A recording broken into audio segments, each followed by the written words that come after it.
Welcome. You are about to view a recorded talk from the online seminar series Progress and Visions in the Scientific Study of the Mind-Matter Relation, held in 2018. The seminars aim to bring together researchers from around the globe with a background in mathematics or physics who are interested in the scientific study of consciousness and the mind-matter relation. While each seminar session consists of a talk and a discussion, the latter is not recorded, and the following video will only contain the talk. We hope you enjoy it. For further information, please visit mind-matter-relation.org. Okay, thanks very much for the kind introduction. Can you hear me? And can you see the slide already? Okay, Yeah, great. So first of all, a big thank you to Johannes and Robin for organizing this great seminar series. I wasn't always able to participate, but when I did, I really enjoyed it. So yeah, it's very nice to be able to speak here today. And thanks for everyone for coming online. I will talk about an idea that is somewhat reminiscent of John Wheeler's Law Without Law. It's still a bit different, and it's in a way an unusual way to look at the world and perhaps at the relation between mind and matter. I have to say that I will drop a lot of details. I will drop mathematical details of physics, but also of philosophy. There would be a lot to say about philosophical background where other people have made contributions that I'm not naming today. And I only know that because I have the pleasure to work with Mike Cafaro, who's here on the first slide. So he's a professional philosopher and has been my FQXI-funded postdoc. So I've learned a lot from him regarding philosophy, but I will not say much about this philosophical background today. I will more focus on trying to get the idea through, just tell you how it works and what my personal motivation is to look at these things. So let me start with a quick outline. I will first give you a motivation, the main idea, and why we might want to think of the world in this kind of strange way. And in the second part, I will tell you the postulates of this approach that I'm having. So it's really a kind of a theory. So you make a few postulates and then you try to derive consequences of these postulates.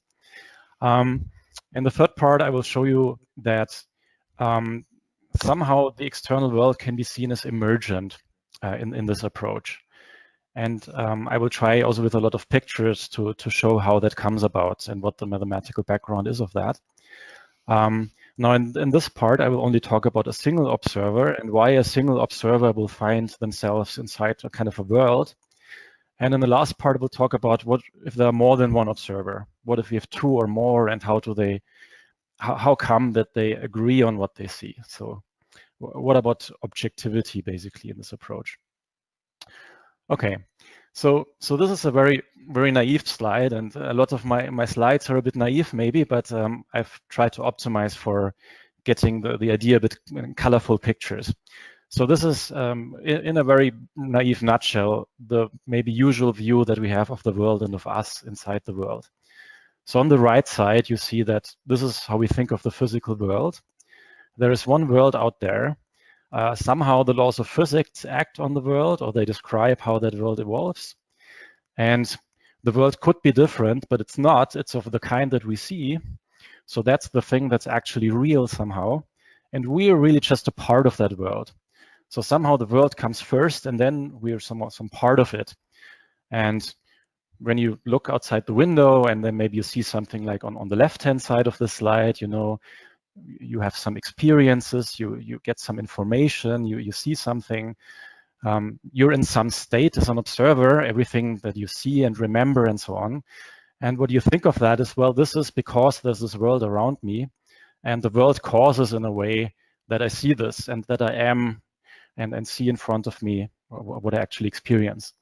So in a way, you would say that what we see and ourselves supervenes on the world in some sense, or the world causes our experience in some sense. Now, my claim here, and I will go to that in a slide, is that that kind of view is certainly correct in most cases, but it's also systematically insufficient to address some conceptual problems that we have found in physics and maybe around physics. So that will be something I will explain next. So what are these systematic conceptual problems? Well, it starts with quantum theory. So in quantum theory, we know due to certain versions of the measure problem and certain no-go results like Bell's theorem, that it's often just inconsistent to have a very, well, simple idea of there is one world out there that is in an actual configuration that we just don't know, and the measurement just reveals the properties of this world. So this seems to be, at least at face value, to be inconsistent in some situations. So this might be a situation to take a different view on the world, maybe in the first place. Now, it's not only in quantum foundations that people run into conceptual problems, but also in cosmology, for example. Now, I'm not a cosmologist, but maybe most of you aren't either, so I'm not sure now. But there are problems that also are related somehow to observers and their place in the world. For example, there's the so-called Boltzmann brane problem, which is related to a question about what should you expect to see if the universe is really big, in a sense. So if it's, for example, combinatorially big. Yeah. And I will not explain this in detail, but there are ideas that, well, how do we know that we are not just a random thermal fluctuation out there somehow, and then disappear in the next moment or so? So cosmologists write papers about these conceptual questions and actually try to use them to actually say something about the world and perhaps constrain their models. Now, another series of puzzles where philosophers mainly discuss is something that may actually come with future technology. So at some point, we may be able to simulate observers on a computer, for example. Now, what does it mean? Or what would it mean to copy an observer or so? Yeah. How much would you pay, for example, for the promise that somebody simulates you in 100 years in a really nice paradise-like simulation? Like, how should you think of that? And the actual starting point for me was still a bit different. And the starting point was to ask a quite naive question. It was to ask, why is there a world in the first place? So why do we see around us this universe that seems to be lawful? So there seem to be simple probabilistic laws of physics. They seem to be computable in a certain sense. Now, why is that the case? It's not necessarily the case, but that's what we find. Now, as you can see, some of these questions would usually be seen as non-physical, or they are pretty hard to address in the standard view. The standard view would just say, well, there is a world out there, period. That's our starting point, and all we can do is to find properties of that world somehow. But what if we want to ask why that is the case? Then we would need a starting point where we do not start with a world, but start more with the position of the observer and with observations, perhaps. So then the approach that I want to take here to kind of respond to these puzzles is in a way reverse to what you see on the slide as the standard view. So what I like to do here, the approach taken here, is to say, let's start by dropping the assumption of an external world, at least in the first place. And let's start right away with the observer state. Yeah. So just the state of you, yeah, or whatever the observer is. Something, say everything that an observer sees or remembers, or all the locally available information that an observer holds. So this is perhaps a more technical formulation that is less questionable. So this here is pretty much technical. I'm not talking about consciousness or so, but we can say about what's the information that the observer holds locally, and let's start with that only. The idea is now that the laws of physics, which will basically be one law, acts directly on the state of the observer, directly. And there's something like a probabilistic law. Namely, if you're an observer and you're in some state now, then there will be some next state, what you will see next. And that next state will basically be what's most compressible given your current state. So that's the idea. Something will happen to you. You will see something next. And whatever that is will probably be something that's very much compressible in some technical sense. What I'm aiming at showing now is that this has interesting consequences. If you assume that, then you actually prove that what this observer will see will look in many cases as if it actually came from something like an external world. So in a way, we will get something like an external world back without assuming it in the first place, in some sense. Good. Now, why should we do something like that, or how should we understand this probabilistic law? So here's another perspective on what I'm trying to do here. So if you're an observer, as we all think we are somehow, whatever that means, then here's a question that we often want to ask. Like often we want to ask, hey, given what I know now, what should I reasonably expect to see next? For example, in physics, when we're in a laboratory, like in this picture here, maybe we know a lot about the setup and the laws of physics, and we see everything in front of us. And now we should make a guess what happens next. Will the detector maybe click? Will we hear the detector click? Yes or no? That is an instance of that question. What should I reasonably expect to see next? And we think that physics answers this question for us. And then what I'm aiming at is an approach that can still answer this question in these standard physics situations. So it should agree with physics in these kind of ordinary laboratory situations, but it should also apply in these more crazy situations, which are related to the puzzles that I mentioned before. So this is, for example, Wigner's Friend. Some of you will know that and maybe like it a lot. This is by Renato Renner and Daniela Frauchiger. And then you can ask here, what does it mean if you really have the situation? What will Wigner see? What will his friend see? And so on. So in situations like that, I want my approach and my law to also give me in principle an answer, what an observer should expect to see. Oh. And then, yeah, this is maybe a quite colorful, maybe funny slide, yeah, but some of you may know this book by Douglas Hofstadter and Daniel Dennett, where there's also work by Derek Parfit, a famous philosopher, who discuss lots of crazy thought experiments. Here's something like a teleporter malfunction that happens sometimes in science fiction movies where you're an observer, so I'm not drawn a human here, but a guinea pig. Yeah, sometimes people get less angry when I talk about guinea pigs instead of humans. The idea is you go into this teleporter that you know from Star Trek, and usually you're teleported somewhere, but maybe this is a bad day for you because the teleporter has a malfunction, so it makes a lot of copies of you. Maybe 3 copies in these very different situations, or maybe an infinite number of copies or so. And then you may ask, what does it mean for you? Like, what should you believe that happens to you or that you see next once you enter the teleporter? Which probabilities would you want to assign to see next in such a situation? So that would be an kind of weirder instance of the same question to ask. Yet another very weird instance of the same question would be if somebody promises to simulate you or scan you into a computer somehow and simulate you in all detail. Yeah. You may also ask, well, what does it mean? Would I really see the simulated world or not? Or how should I even think of this question?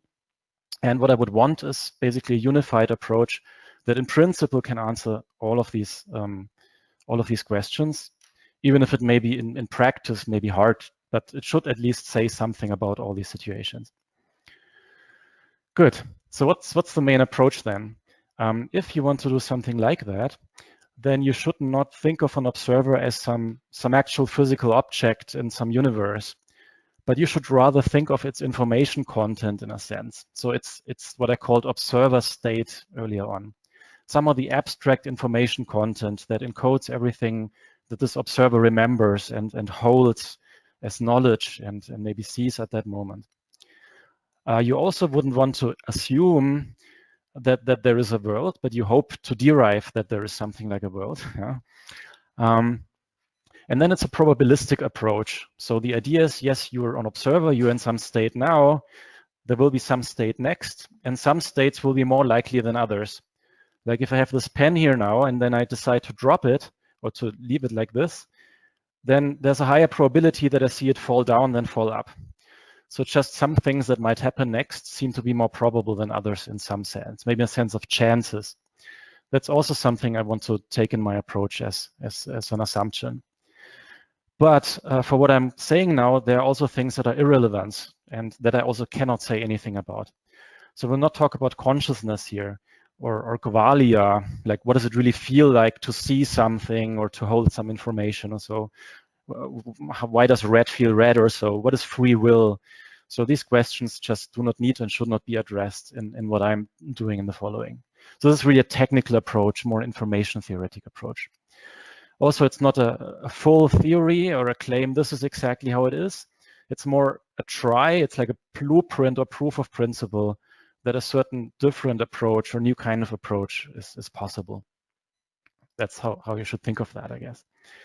Now, good. So this is the motivation and basically what I want to do. Now, how do I do that? Let's see how we can formalize these ideas. And I want to start with really minimal ingredients. I'm not sure how nice this picture is here now. So let's see. So the ingredient is the following. Think of an observer such as yourself. And at any given moment, it is in some state, X. So this is a state. And in the following, I will, so the state will be modeled mathematically. And here I've chosen to model it as a string of zeros and ones. That's a bit a naive way how computer scientists would do it. You just say, well, what's the information content here? Let's list it as a kind of bunch of bits or so. And if the observer is in some state now, it will be in some other state next, for sure. And then maybe you, like this guinea pig in this movie here, in this little picture, maybe first you've been in some state that's called X3. Then you're in another state like X4, where you see, oh, la la, I'm walking down the street and so on, and you see something next to you. Then in the next moment, you will be in another state. Maybe you see this wall and so on. And then, but maybe that's where you are now. And then, of course, you would want to make a guess what's next. So you would want to guess your next state Y. And then the approach here is, well, there might be different possibilities. In this picture, you might see this garden, or something very strange might happen and you just end up in space, like in this Boltzmann brain problem. The approach here says that there's a next state Y, and some of these states are more probable than others. So mathematically, it's really just a stochastic process. And I'm not assuming that there is a universe or anything where these probabilities come from, something that you would have missing knowledge about, which makes you to assign probabilities. This is not something I want to postulate here, but hopefully something that can be derived in the end. So here's something, basically the postulate that I'm working with. I'm saying, my working assumption is that an observer is in some state. It can be represented like a binary string of zeros and ones. Just think of a very long string, for example. Think of everything that you hold in your brain, for example. And then one moment after the other, this will give you just a sequence of states that you can list, x1, x2, and so on. And then you have a certain probability of your next state. So probability of the next state y given the previous ones.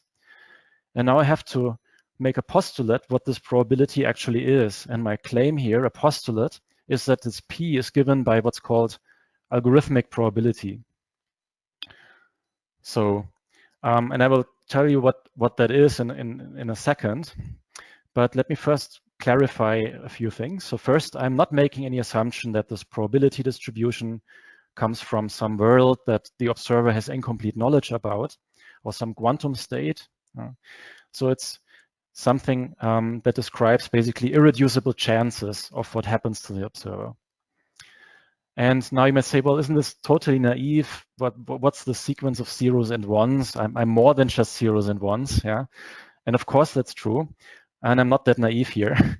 You shouldn't think of the actual zeros and ones as the observer, but as really describing the observer. And what's really relevant is something like the computability structure that relates the different strings.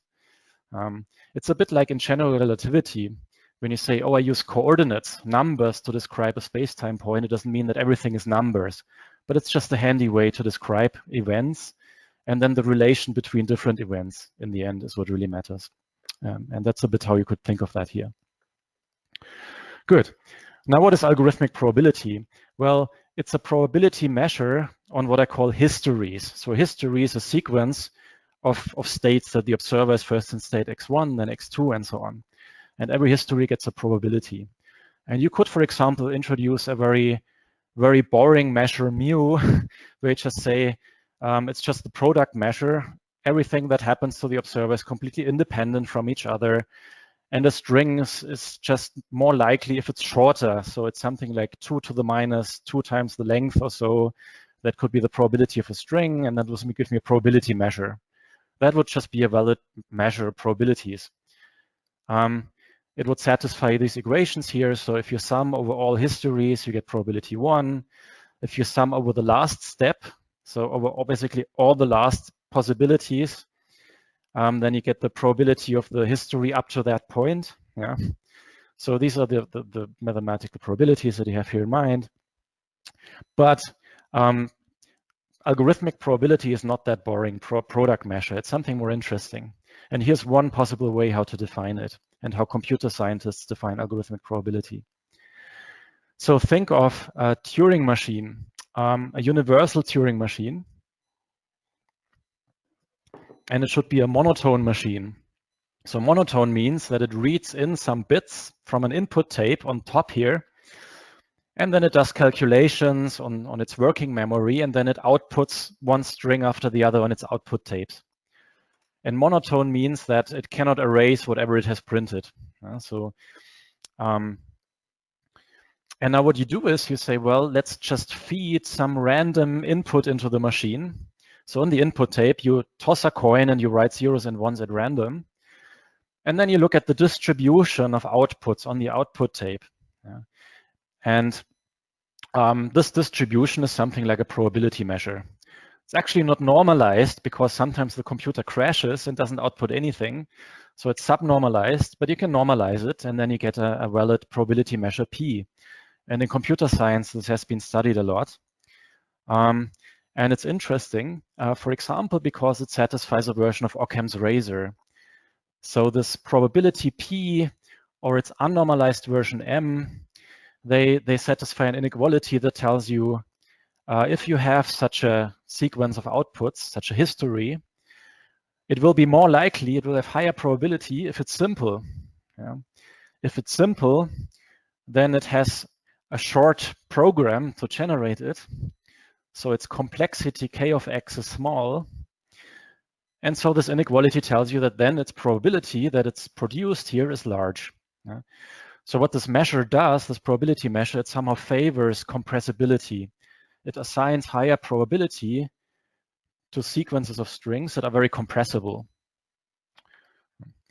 Now you may ask, good, but here I start with a universal Turing machine, but there are many different universal machines. Doesn't everything that you do now depend on that choice of machine? And in the end, it turns out, no, it doesn't. It's actually independent of that choice of machine, but it would be a longer story to tell you why. So maybe you can ask me later, but for the moment, just fix one such machine and just define this probability measure in terms of that universal Turing machine. Good. So this P here that appears in my postulate is really this algorithmic probability. Now, I'm not claiming that there is actually a computer standing somewhere and is really outputting something. No, I'm just saying, here's my claim.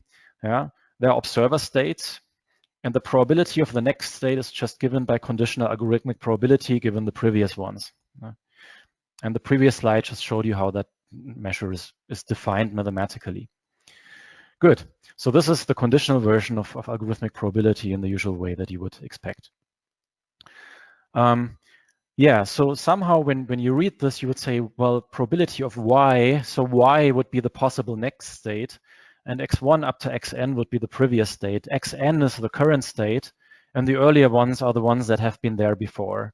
And somehow they should be contained in the memory of the observer, so it should somehow be contained in the observer's current state xn. So there's some details here that I'm maybe sparing, and that I'm also actually revising at the moment. So there will be hopefully a version 3 of my paper soon where this is done a bit differently, but you can ignore this for now, I guess. Yeah. So this is the measure that appears in my postulate. So let me ask, well, but why should you take this measure and not another one? Why did that appear here in your postulate?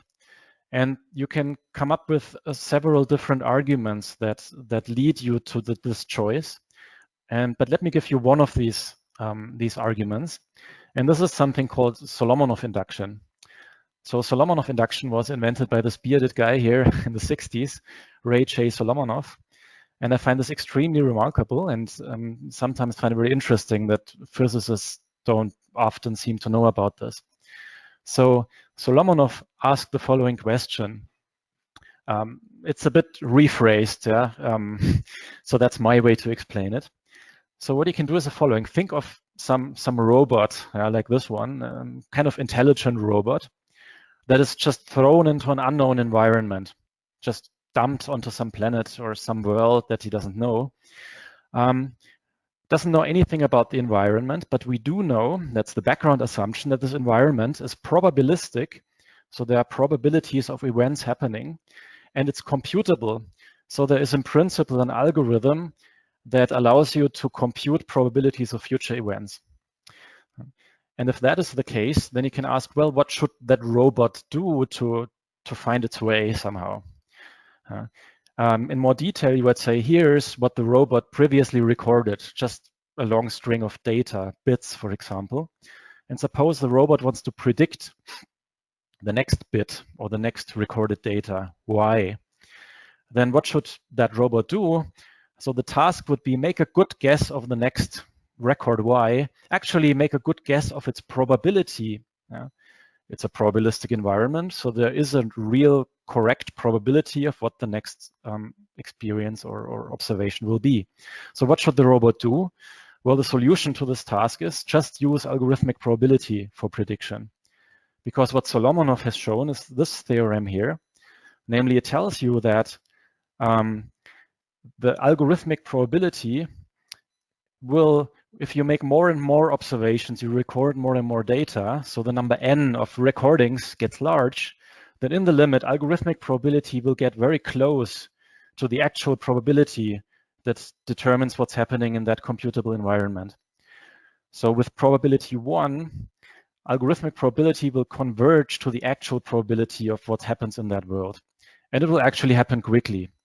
So, this is, what this tells you is, if you are that robot and you use algorithmic probability for prediction, it's a pretty clever thing to do. And you will get reliable answers after a while. Now, certainly there are some drawbacks. For example, you cannot really compute algorithmic probability, so you cannot do it in practice. But if you could, then it would be a very reliable way to predict, to do induction in an unknown environment. Now, the interesting thing now is that this condition of being computable and probabilistic seems to be, as far as we know, at least according to some physical versions of the Church-Turing thesis, seems to be true for our world according to the laws of physics as we know them.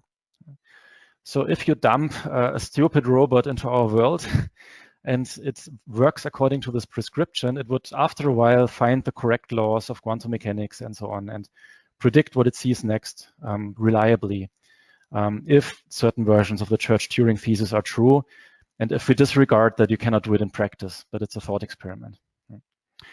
Now, what this tells you is that this is a way in which algorithmic probability is compatible with physics.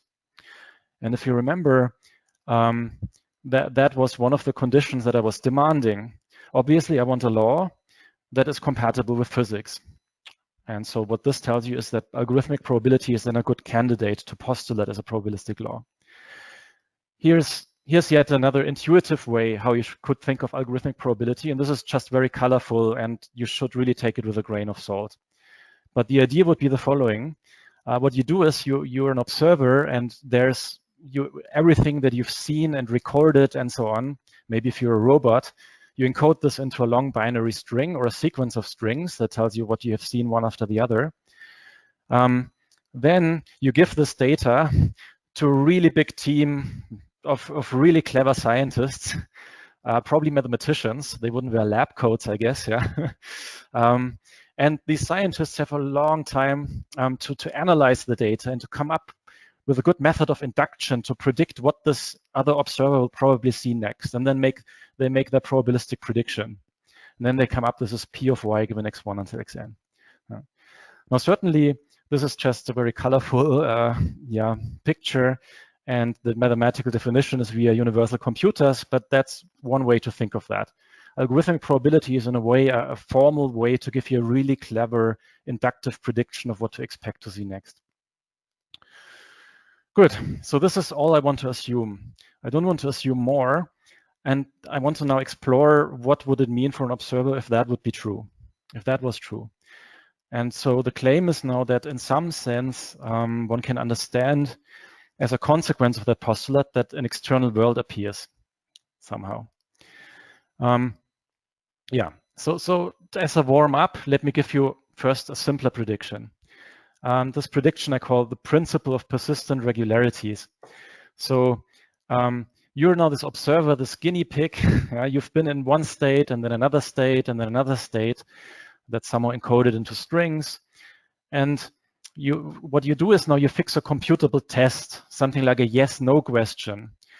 So this means that it's something where you feed in some data and you get out yes or no, 0 or 1. And suppose in all that you've seen in the past, all your states, the answer has always been yes. Yeah, so technically this would be, for example, the question, is the first bit a 1? And then the answer here would be yes all the time, obviously. Now, what you would want to do is when you say, well, now what should I predict for the future? You want to say, well, probably it will still be yes. At least that's somehow a good guess. For induction, I want to say, well, probably that's a regularity that remains somehow. And indeed, you can show that this is the case here. So if this is the case, then with probability close to 1, the answer will also be yes in the next step, in the future, in some sense. Now, why is that the case? Well, intuitively, this is the case because if the answer remains yes, then it will make the state and the data more compressible. Every regularity makes data more compressible. That's why regularities tend to persist. Here's a mathematical formulation. I will not walk you through the details, but what you do is you look at the probability of the next bit, yes or no, B, given all the previous bits, yes or no's. Yeah. And if the answers have been yes all the time, so in equation number 7, you had yes n times, and the probability you get another yes converges to 1 for n to infinity, and somehow does so quickly. So maybe I spare you more mathematical details, but that's how you would formulate it here based on the mathematical postulate. This already indicates how you exercise Boltzmann brains, for those of you who have heard of that in this picture. So Boltzmann brain would be that you suddenly realize that all your memories of this life on Earth are really just an illusion. You're actually just a vacuum fluctuation out there in space. And you look around and see, oh, fuck, what's going on? I'm just suddenly in space, and then you disappear. Yeah, that's the weird situation that cosmologists describe as the Boltzmann brain situation. But this is somehow exercised and removed by that kind of result. How is that going on? Well, if you're an observer here, you can just make a computable test that somehow does a quick test whether what you see is typical for a planet-like environment or not. Yeah. You cook up some algorithm where you say, oh, do I see the stars up there and the ground down there? Okay, looks good. Yeah, looks like a planet-like environment. Yeah, something like that. And if the answer has been yes all the time in the past, then it will probably also remain yes in the future. And the strange experience that I described and the cosmologist describes the Boltzmann brains will just be highly unlikely. Yeah. Now, certainly things become more complicated than that. The philosophers among you will know about Goodman's new riddle of induction, for example. So if you think again of that test, does everything look nice like a planet, yes or no? You can just change that test a little bit and say, instead of the test F, here's a new test F tilde.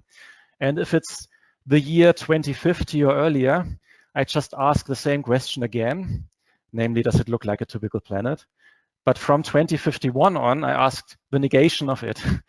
Does it not look like a planet? Yeah. So the theorem I've just shown you applies to that test as well. So you may ask, but then what does that theorem really tell me? And then you get to the details of the theory.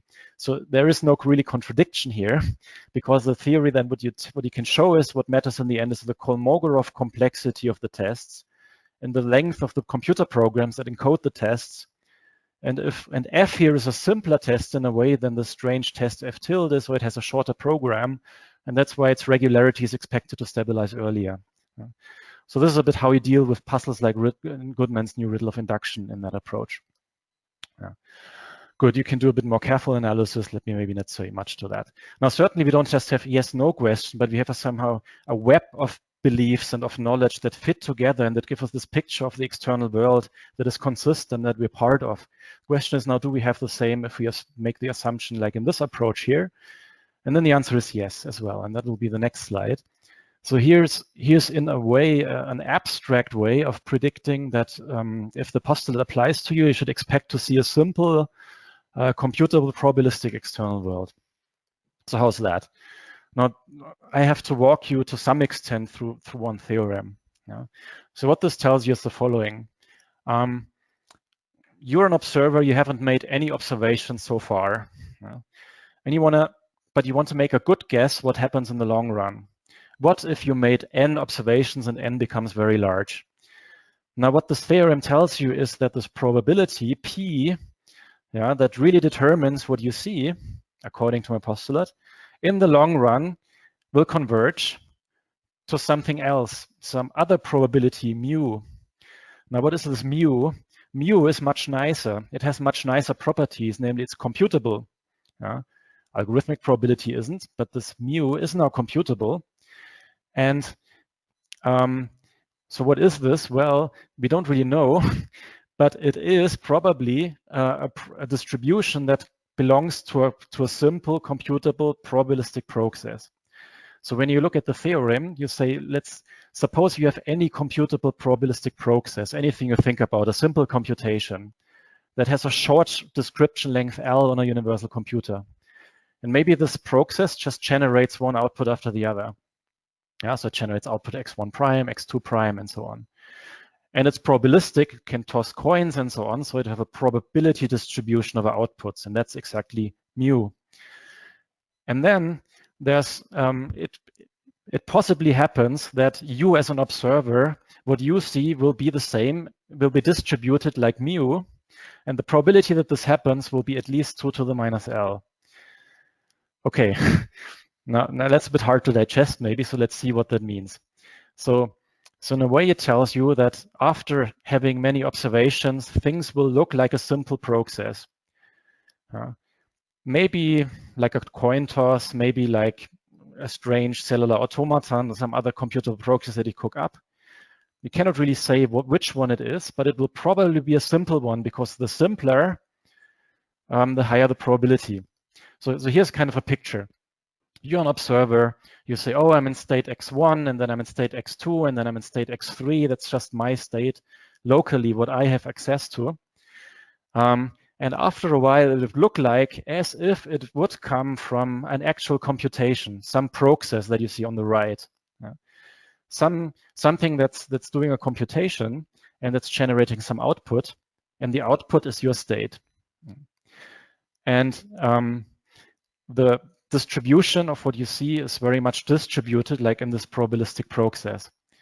Now, what I've shown you so far, algorithmic probability doesn't really depend on the Turing machine model. It's the same for any machine model. It's actually more mathematically, you shouldn't really think of Turing machines, but of abstract computations. It could also, for example, be something like a cellular automaton, for example. If you want, you can represent computation on cellular automata. You'd say, well, my observer state of zeros and ones, maybe I represent it with these white and black dots here. That's my state now. And it looks very much as if it came from an actual process, a computation that's larger than myself. There's more than just my state, so there's myself and something around me. And that part of the computation would be whatever the output is of your process, and the rest would be whatever that does the computation. And that's a bit the way we have it. So on the left, you see Mach's portrait, where he, Mach's self-portrait of what he really sees subjectively. And certainly what we see looks very much as if it came from a computable process that's larger than us, that's not directly accessible to us, like on the right-hand side, and that has some elements that are not directly accessible to us. And that's what you might want to call an external world. So now, does that theorem predict that it must be this kind of world that we see? And the answer is obviously no. So what this tells you is it's somehow random what kind of computational world observers will see around them. It's contingent, but simpler ones are preferred. Simpler in the sense of having a short description length. So what you will find is that the distribution of the observer state will basically be the marginal distribution of a random variable, which is part of a larger process that has computable laws of a short description. And as I said, you shouldn't really think of a Turing machine computation. It's an abstract computational process, which need not even be discrete in any sense. It's just a computable function mathematically. And you can think of that process in a sense as an external world, in the sense that it's something like an ontological model. It is useful for predicting future experiences by providing some kind of mechanistic explanations. So for example, when you go back, whoops, here, yeah, you kind of know this observer, and then suddenly you feel, oh, something hit me. Then you can cook up a story that it's actually on the right-hand side, one of these gliders that has been moving and has hit you. There's like a computational mechanistic explanation available now to explain what happens, also to predict what happens next. Now, if we compare this with physics as we observe it, then indeed we find that it fits to some extent. So if you think of a generic simple computation, then usually it will start in some simple initial state, like in this example cellular automaton now, and then when it evolves, it will tend to evolve with increasing algorithmic complexity or entropy, whatever notion of complexity we want to use here. And this seems to be the case for our world as far as we know it. If we retrodict what we see, then we go back to a simple state in the beginning that seems to have evolved according to simple laws that are computable. Yeah. Time evolution is in principle, that's what's predicted here, simulatable by a short Turing machine program, but there's no claim of efficiency. It's just about description length, but not about runtimes. And indeed, this seems to be the case. So we seem to have simple laws that we can in principle feed to a computer, just it takes too long to really run them if we want to simulate really large systems. This process is predicted to be fundamentally probabilistic, but it doesn't predict that it must be a Turing machine process. So the Turing machine is not necessarily the most natural model of computation that would represent that process, the abstract process.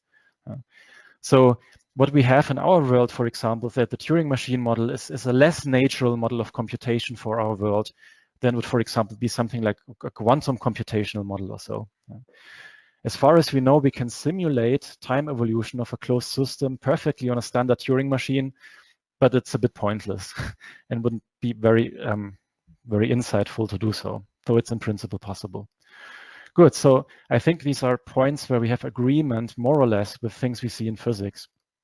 Now, what about quantum theory? I don't have time to talk about that now. There's a section in my paper where I try to argue that under some assumptions, a violation of Bell inequalities and no signaling are actually generic predictions that you would expect in a situation like this.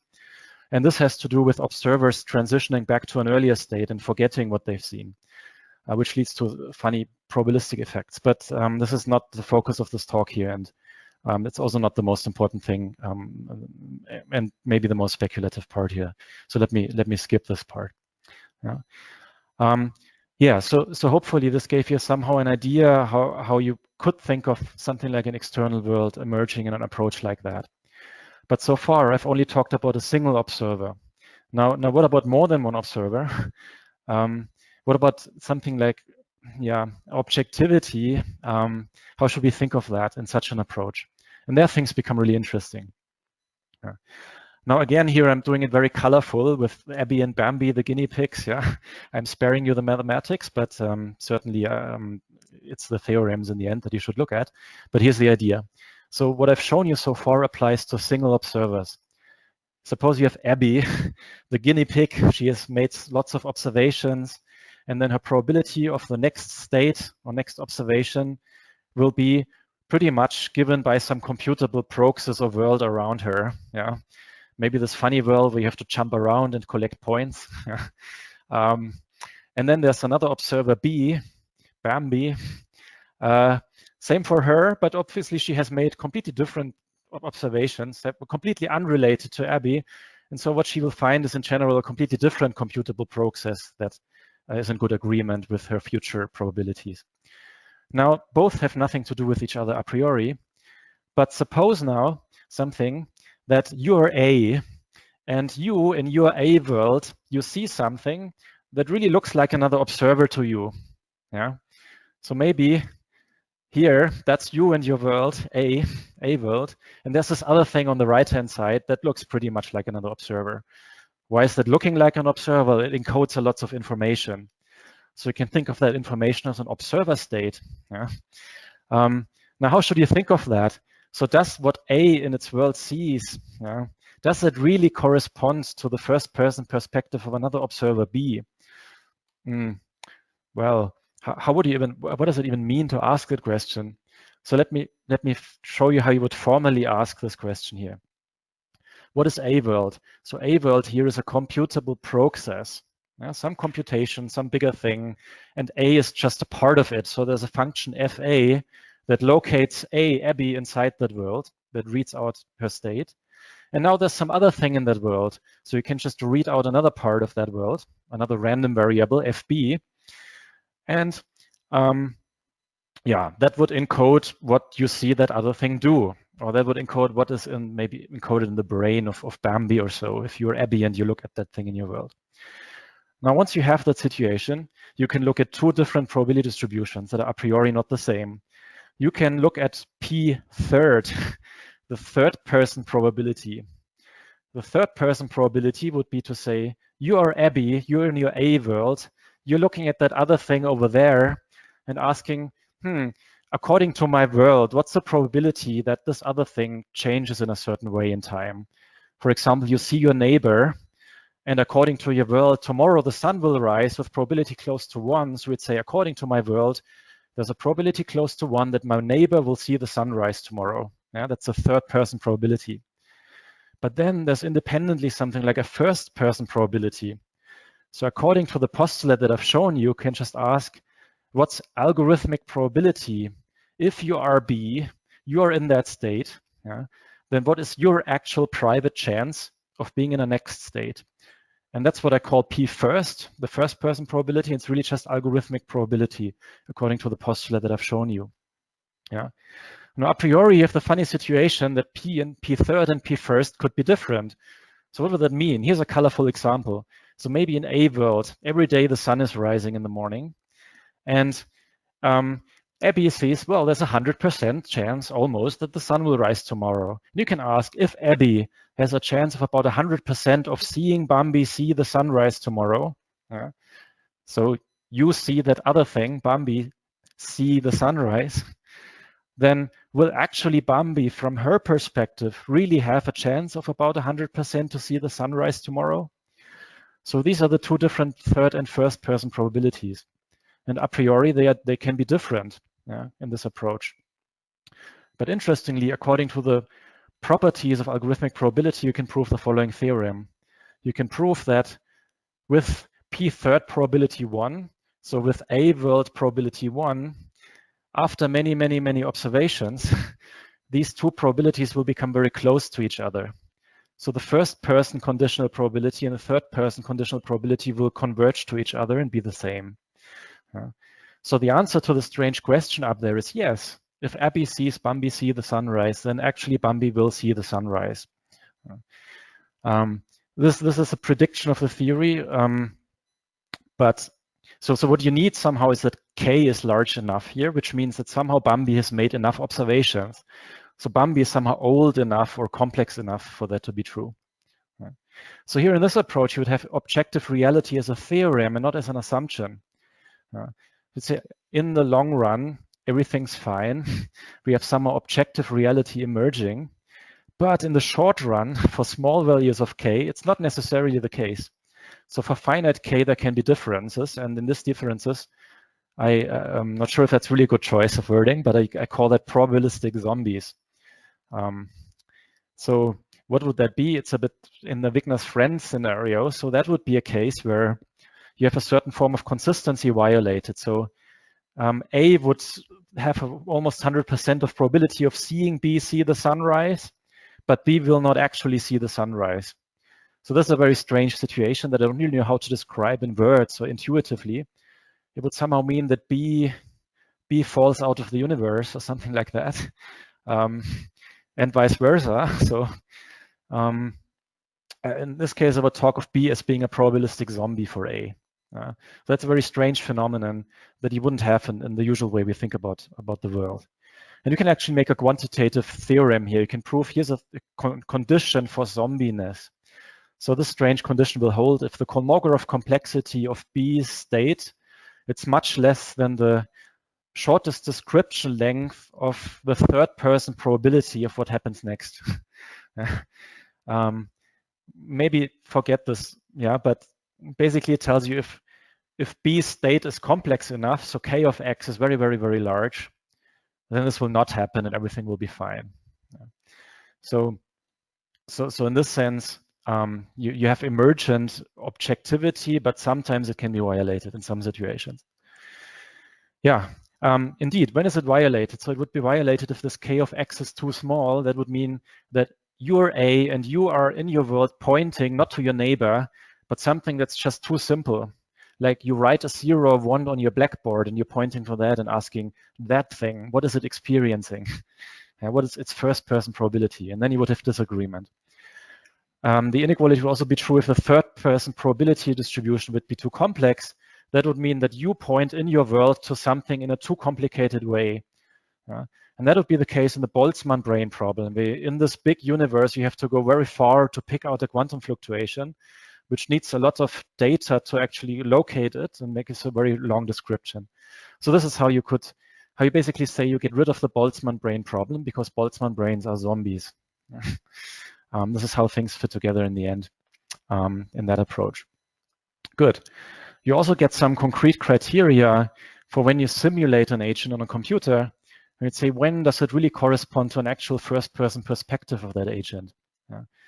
Like, somebody scans you in all detail, promises to do that, and then runs the simulation here, hopefully a nicer one than in the picture, yeah. You ask, will I wake up in that simulation, yes or no? And then you can try to use that criterion here. And it turns out that criterion tells you that it makes a big difference if that simulation will be open or closed. So if you will feed data into the simulation or if you just let it run without intervening, that makes a big difference. But that's, yeah, the math is also in the paper here and would take a bit of a longer time. I would say an approach like this, the main advantage possibly is the following. So we'd say, well, suppose I want predictions for these strange situations, computer simulation, Boltzmann branes, and so on. Now, I don't just want to make up a guess or a philosophical theory. Ideally, I want a theory that made predictions there and also makes predictions in another regime that I can really test. Because if that's the case, and in the testable regime, it basically agrees with what you see, then you will have more trust in its other predictions in this crazy regime as well. And that would be an advantage of a kind of unified approach of the kind that I'm describing here. Good. Yeah, that's it. I guess I'm already over time anyway. So just to conclude, I've shown you a blueprint of some new type of approach, how to think of maybe the relation of an observer and the world. We would say, let's start, instead of an external world, let's start with observer states as a starting point, and then have the external world somehow emergent. I have to say that this is not a full theory yet. There are still some defects in the theory as it's formulated now that I would like to improve upon. I can tell you more if you're interested, but so this is really more, yeah, a blueprint of something that one might want to do. In this approach, it's algorithmic probability, basically, that determines what's next, what's happening to the observer. Motivation is coming from Solomonov induction, but there are other motivations, like arguing that this P is somehow a kind of natural propensity structure or something like that. You have certain predictions of persistent regularities of something like an emergent external world in a very abstract sense. You have some notion of emergent objective reality, but you also have novel phenomena which point at a more general relational view of reality in some sense. That may also be more compatible with Wigner's friend type of scenarios and so on. The claim is that to some extent it does solve several conceptual problems to some extent, or at least it can say something about that in principle. Yes, so yeah, that's it. So if you're interested, there's this archive paper. It's still very long and I try to shorten it in version 3. So maybe you should wait until it's a bit shorter. And I've put this little web page up where also you can download the stuff. And yeah, I would like to thank you all for your attention. Thanks very much.